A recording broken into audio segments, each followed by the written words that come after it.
just get my little tips in order here. First thing you want to ask yourself if you're going into business is, who am I, or who are we? What are we? When are we trying to do it? Where are we trying to do it? And why are we trying to do it? It sounds real basic, but it's the who, what, where, when, and why. What are we trying to do in business here? That's the first question you got to ask yourself. Number two, research, research and prepare. Luck favors those that are prepared. When I was at church here, I want to say about a month and a half ago, could be 2 months ago, the pastor called a brother forward. I would ask everyone to turn off their phones, but that's actually my phone. So, okay. Sorry about that. Excuse me. But I was here at the church, and the pastor called a brother forward who had just, I think, been called by the Green Bay Packers. Big brother played football. I don't know who might have been here on that Sunday, but called him forward. Brother had a big smile, he was all cocked up, looked like he was ready to bench press the stage, you know. And I had fanciful ideas of who I used to be in my mind. I used to play ball. I used to be big. I used to hurt people, but I was never like him. He was ready. But anyway, I would say to you that the pastor shared a story on that Sunday, and I don't recall the young fella's name, but he said how the young fella had belief that his phone was going to ring and that a team was going to call him. So he had done all of his preparation. He had run all of his miles. He had lifted all of his weights. He had eaten the correct diet. He had focused. He had studied a playbook. He had worked with a personal trainer. He had done everything to prepare himself to get a call. And his faith told him that his phone was going to ring. So the night before, he was packing his bag, getting his stuff ready. Sure enough, next day, phone rings. I can't say that everyone's entrepreneurial dream is going to unfold just on faith alone. I will say that luck favors those who are prepared. When the phone rings, if you're not ready, then you're going to be behind the eight ball, and that may become someone else's opportunity. Number three, I would say gather your resources, whatever your resources may be.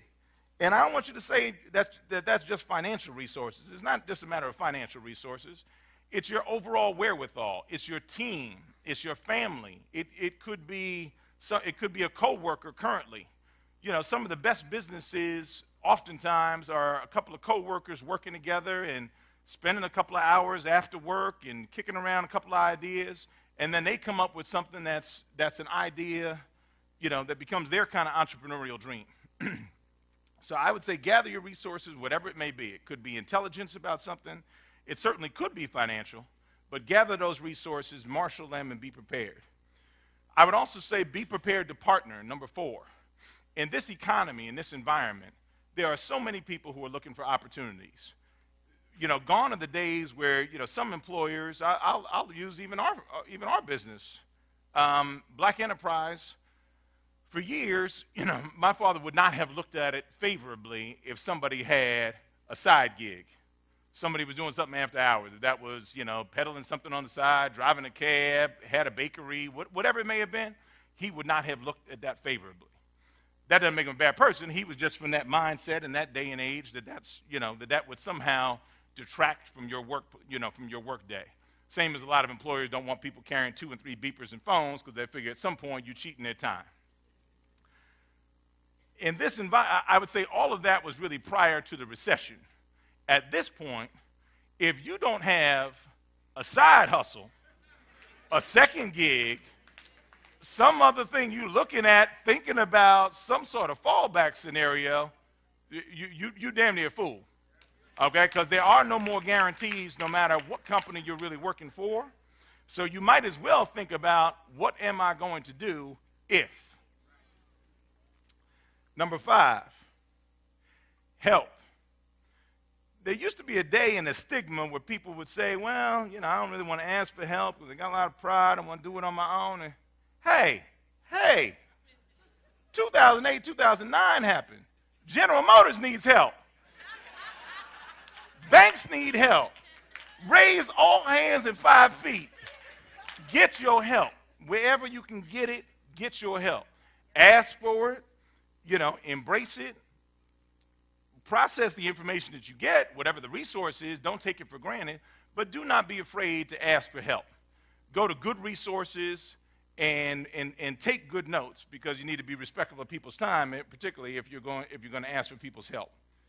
Number 6, have a plan, have a backup plan, and make sure you have a backup plan for your backup plan. Because as you go into being an entrepreneur, inevitably something is going to happen that you did not plan for. You just didn't plan for. Another aspect of my own business. I started to partner with a fella who has been I would say nearly a 20-year friend, not a lifelong friend, but a 20-year friend. A cat I've known a long time. He hit a little stumbling block, kind of, emotionally a little bit challenged, but moreover, he unfortunately had a car accident that nearly took him out, but that he never really recovered from the car accident. Now, the problem was we were actively pitching things together. I was the sales guy. I'm clear on who I am. I'm the sales marketing cat. That's what I do. He was the MBA. He was the financial back of the house guy. And then all of a sudden, a couple of projects we were working on, we couldn't quite put the same amount of teeth and focus on, because he could not deliver his aspect of what he needed to deliver, given his health and what happened out of the car accident. So that was not something that I had a plan for, so I had to go to the backup plan. Had to break the glass, go find me another brother with an MBA, and get him up to speed on what we were pitching. Because I was too deep in the pitch to retrench. I had to pull one out and put the other one in and keep it moving and act like, hey, I'm still me. Don't mind him. He was Jim, now he's Bob, but it's all good. Now, number 7, I'd say go back to the mirror. Every single day, ask yourself, either at the end of the day, maybe in the morning, don't just look to see how pretty you are, but ask yourself, what am I doing? What have I done? What have I done for others? What have I done to actually move the business forward? What have I asked others to do? As a business owner, when I used to work and we used to own our Pepsi Cola business, some people would ask the question when I was interviewing folks. Some people would say, well, what's the job description? What is it that I need to do? And my job description was always the same for everyone. And I knew that once I defined it for this person, if it made them uncomfortable, this was not a good place for them to be. My job description was, I want you to be prepared to do anything and everything to move this business forward without sacrificing your morals or your physical well-being. Okay? That's the only thing I'm asking you to do. Anything and everything that I ask you to do without sacrificing your morals or your well-being. That's what your job is. Now, we could drive a truck with that. We could go balance a balance sheet. We could go sell something. We could go do whatever we need to do. But are you on the team? Because I'm building a team here. Are you on the team? Because I need a team player. If you're not that person, if you're a person who's looking to say, well, I only do windows and I don't do nothing else, I got no need for you. This is the wrong shop for you. You could take that somewhere where they want you to color in the lines. Right here, I'm colorful with mines, okay? So I need somebody who's going to work with the team. That's what I would look for in a person when I hire them. Number 8, in business, you may often say to yourself, you're going to have to price your services and you're going to have to price your goods at a certain point. You may say to yourself, hey, look, I'm selling cakes, and I want to sell this cake at $40 a cake because it's round, it's got icing, we put a lot of time on it, we put special decorations, we did whatever. We had icing flown in from Paris. You did some sexy stuff to it. That's great as long as somebody's willing to pay $40 for a cake. Inevitably, there's going to be some people who say, guess what? I'm not paying $40 for a cake. The maximum I'm prepared to pay for a cake is $20 under any circumstances. You're going to have to ask yourself at a certain point, is half a loaf better than no loaf at all? Have you priced yourself out of the market? What leads you to believe that you can all of a sudden get $40 a cake? if the highest price cake you've ever heard of otherwise was $25 and now you're going to $40, you may have priced yourself out of the market. You may need to adjust. And sometimes, when times get very challenging, you may have to take a hit and say to yourself, you know what? I can stick to my guns and have no sale, or I can move the merchandise. I can get a little blood flow, keep the lights on, and let me get half a loaf and keep it moving. I'm not saying not to be aspirational of that higher price point, but sometimes you got to take half a loaf in order to keep the lights on and keep your business, particularly as a budding entrepreneur, to keep your business moving. Number 9, I would say to you that your word is your reputation, which is solidified by your actions. So take that into account. Your word is your reputation, but it becomes solidified by your actions. If you got a friend, how many of us got a friend or somebody we know who's always like, yeah, I'm going to take care of you, man. I'm gonna get you. I'm going to get you. Yeah, I got, yes, yeah, I'm going to call you because I'm going to take care of that, what we talked about. If they do that, and this is the 3rd year running, they've been saying the same thing every day. At some point, their actions, although they're telling you what you want to hear, their actions are not supporting what their words are. So they're telling you they're going to look out for you, but they're never looking out. This is not a winning formula for you. You may not have to cut them off as a friend, but you need to put them in a box, and you need to make sure you recognize what that is, and don't count on that as a business imperative, because if that person has never delivered anything for you in the past, chances are you should not rely on them in the future. So that's tip number 9. Now, there are 10 tips. I'm going to get to number 10 in my closing when I get back to that. My message to you, ladies and gentlemen, is don't hide from change. Even if that change looks like it may destroy you or your progress or what you thought your future might be. Even more important, don't hide from yourselves. Have the courage to look change squarely and analytically in the eye. Look for the opportunities that are waiting there to be grabbed by those who are willing to adapt their skills and their assets to the new reality. Opportunity belongs to those who are willing to ride the waves of change without fear, but with a determination to reach inward and draw on all your gifts to adapt and survive. Now, as lofty as a concept as that may sound, it couldn't be more real and have more relevance than to you as an entrepreneur. Whatever the size of your venture, you face competition, a sour economy, and an unpredictable market changes. Hey, you probably have very legitimate reasons to fail. You probably have more legitimate reasons to fail than to succeed. The capacity to transcend those challenges is called leadership.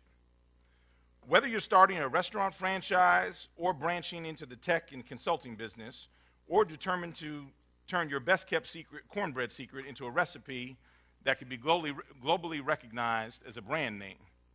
Whatever your goal, you must have the courage to change your game before the game forces changes on you. And that's where the golden rule, I think, really kind of comes into play. I'm going to close with literally 2 or 3 last points. The pastor touched upon something when he introduced me at the beginning, which was one of my points, which I had no idea about, which was highly coincidental. But I would say that in New York, in particular, but nationwide, 2008, 2009, extremely challenging times. There were, a lot of folks with the background of kind of Wall Streeters. I'm fortunate to know a lot of folks who are in the investment banking business. Does that say hurry up, or what does it say? Huh? 2 minutes? 6 minutes, okay. Dougie Fresh? Young, okay. Yes, I'm like that. I'm from New York. What? Yeah, yes. I actually got Doug on speed dial on my phone, but that's another thing. But anyway, 2008, 2009 was obviously a challenging time in our economy. And in New York in particular, there was a marked difference to see folks who we had all suffered financially in a great way. And many folks felt I've heard it described before. Many of us felt we were kind of, masters of our own universe, and we were kind of bigger and almost indestructible. I didn't so much feel that way, but I had several friends who absolutely felt that way. And I think when you have a certain amount of financial wherewithal and you're doing well in your career, you do feel kind of invincible. And you go to cocktail parties and you start to talk about, well, sure, we're going to go skiing and we're going to the Alps, and how are you doing? And your kids in summer school, and we're building a pool, and everybody's talking about fabulous stuff. To see folks at a Christmas party in 2008, 2009, humble. Everybody was just wow, they feeding us too? Wow, this is tremendous.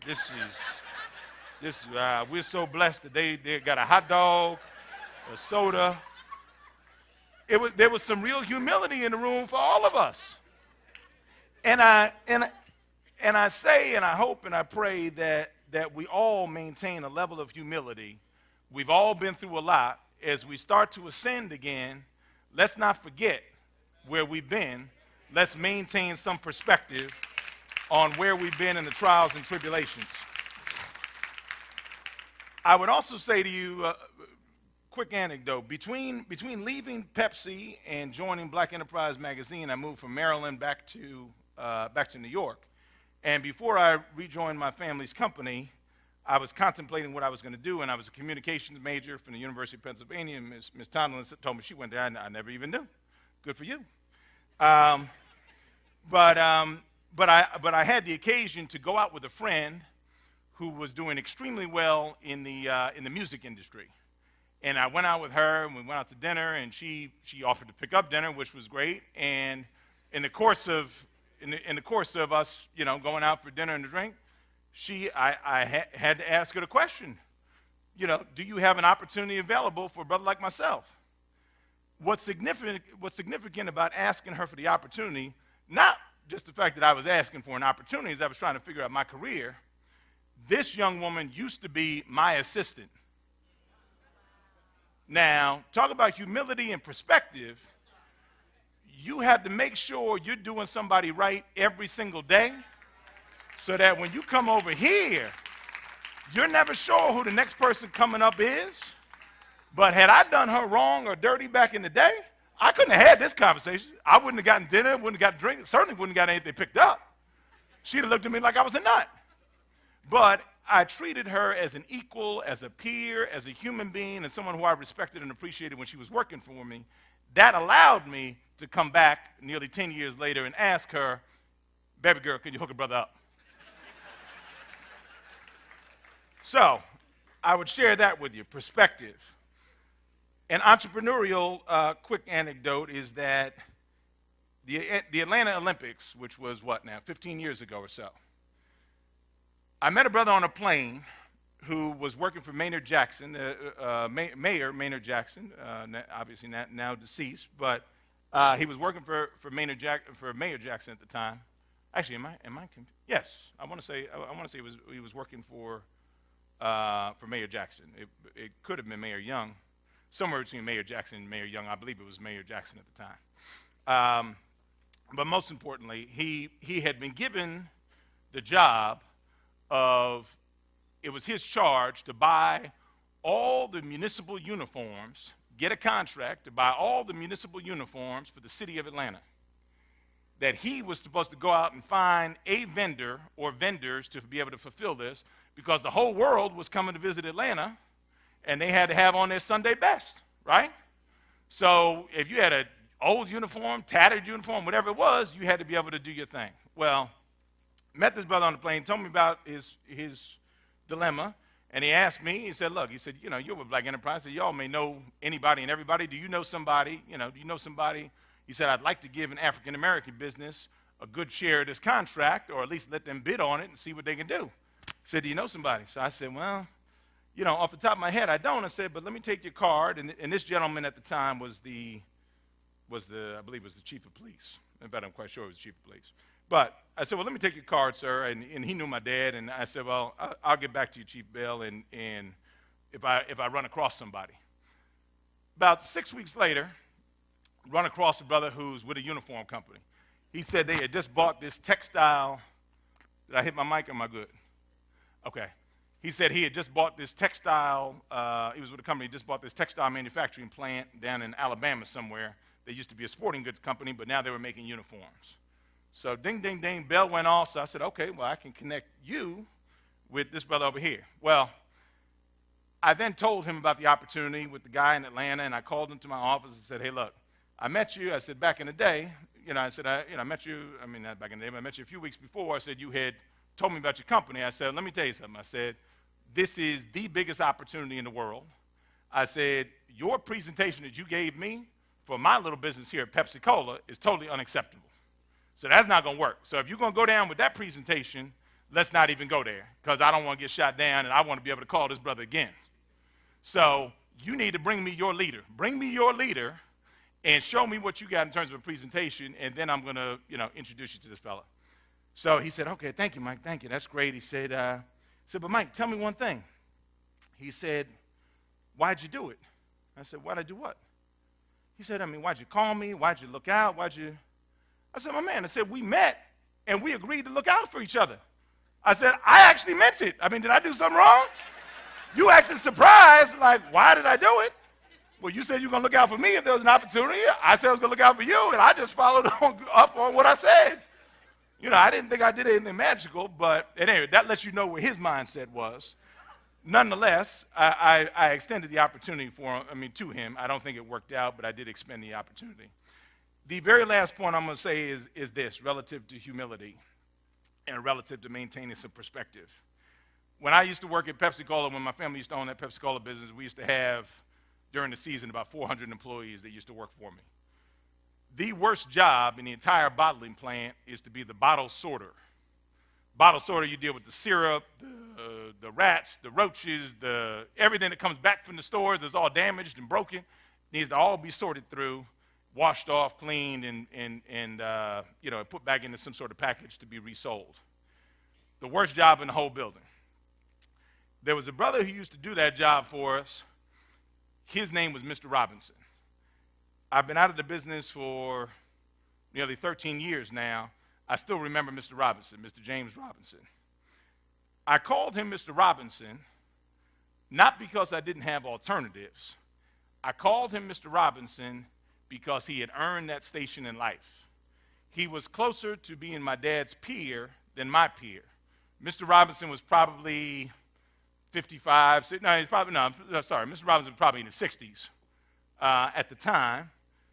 Mr. Robinson didn't have all the educational opportunities that I had. He didn't have a driver's license to drive a truck. He was a little fella. He probably couldn't even see over the steering wheel. He didn't have a strong back, so he couldn't go lifting cases like all the young bucks who were working for me. So he didn't have a whole lot of options. But I called him Mr. Robinson, and everyone else who worked for me in that plant called him Mr. Robinson because that's who Mr. Robinson needed to be. It wasn't about his net worth. It wasn't about his paycheck.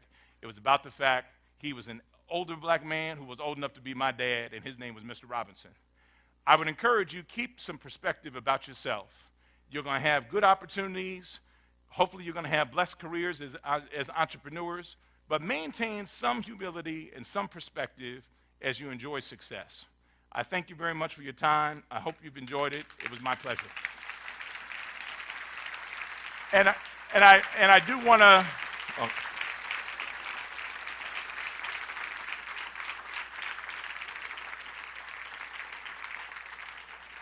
Thank you, and as Ms. Tondlin comes up, I do want to say that what I started to say before when I lost my words is that my mom is having some challenging medical times, and I was just going to ask if you all would say a prayer for her. I'd appreciate it.